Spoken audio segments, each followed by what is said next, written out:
Griamore probably salty as ever after getting that ass handed to him by Diane, the fucking mountain of jugs. So this week's episode, a little bit odd. Little people getting exposed in there, a few people getting exposed. And ultimately it was a kind of setup episode, building, and a little bit of progression. So for starters, with Diane and Elizabeth getting shrunken in the beginning of this episode, that was definitely set up so she can ultimately enter the tournament. And I ain't gonna lie, like Griamore, maybe you do some big things later on down the road. I won't say whether or not you will, but ultimately you got exposed big time, bro. Like Diane, I ain't gonna lie, she was epic as fuck, whether she's huge or small, and it gotta make you wonder. So it's not really about her size that makes her ultimately strong. It's just in general, Diane is a fucking beast. Because when she was just like a monster punching the fuck out of that barrier, it was like, I was thinking to myself, okay, since she's shorter, she's not going to really be able to do too much because she don't got that, massive weight behind her to fucking kick and shit. But ultimately, even without the fucking height and, the weight and everything, she was still beating the fuck out of him and ultimately Team Rocketed Griamore's ass out of there. So,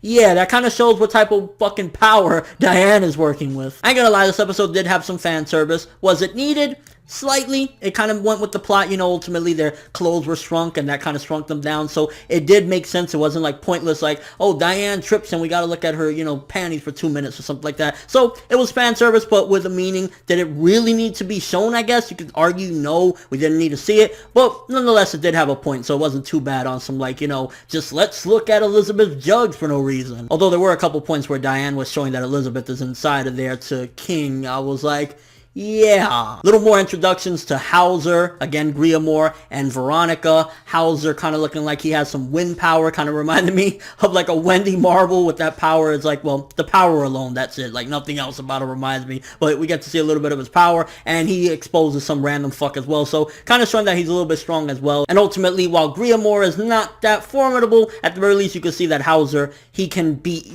people that went to the finals, so he's not that weak. But man, this is one of the reasons why personally I'm not the biggest King fan. I like King, I fucks with King, he's a dope character, but this is why I'm more of a Bond dude than a King dude, because without his weapons, we saw King get exposed. King got exposed real hard up in this episode because it was just like that old dude came, and of course, there's those old dudes, Master Roshis or Jackie Chung, so to speak, that come in there and they, they're powerful as fucking kick ass, but King got exposed, and without his weapons, unfortunately, he can't do too much, opposed to Bond, without weapons will kick your ass, and with weapons, you better motherfucking run. And one of the things with this episode you gotta wonder is, Meliodas constantly, he always harasses Elizabeth, so to speak, always groping and everything.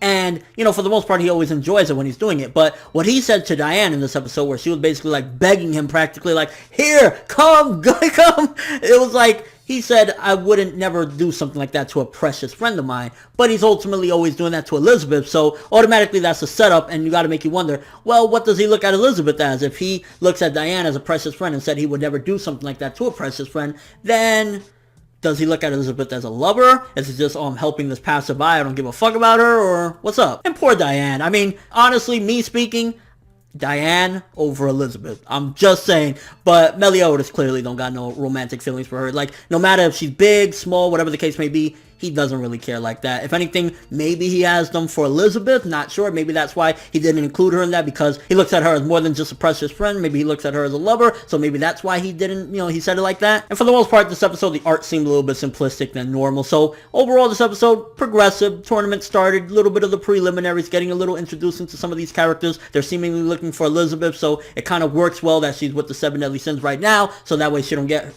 kidnapped basically because she's with them. But some of these people got exposed, and there was fan service. Again, I'm not really knocking the fan service in this one because it was for a reason. They did shrink from that mushroom, whatever, so you can't completely say, oh my god, but it was still there. And then that end of the episode, the setup, Bond versus Meliodas. I've been waiting ever since the anime was announced. I was like, I want to see this. So if they do it right, I can promise you right now, anime only viewers, this is going to be one hell of a fucking rumble. I will tell you that much. And with all that being said, good episode for the most part. Fine to good. I was going to say 6.5, but for the most part, it was good. I'm going to give it a 7. It had some decent fights in there, introductions and whatnot, progressing. It was just, not too big. But let me know what you thought of the episode. What do you think about what Meliodas says? Is it because he kind of looks at Elizabeth as a little bit more or a little bit less than the precious friend? How do you feel about Diane getting rejected, even though she's basically like, do whatever you want to me? What do you think about King getting exposed? That basically without his weapon, he can't really do too much. It's kind of like, Again, this is why I'm a Bond dude. And your overall thoughts of the episode, but that's all I have for this review. Thanks for watching. Hope you enjoyed. If you liked anything I had to say or enjoyed the video, drop me a like. I'd greatly appreciate it. And if you haven't subscribed, if you could do so as well,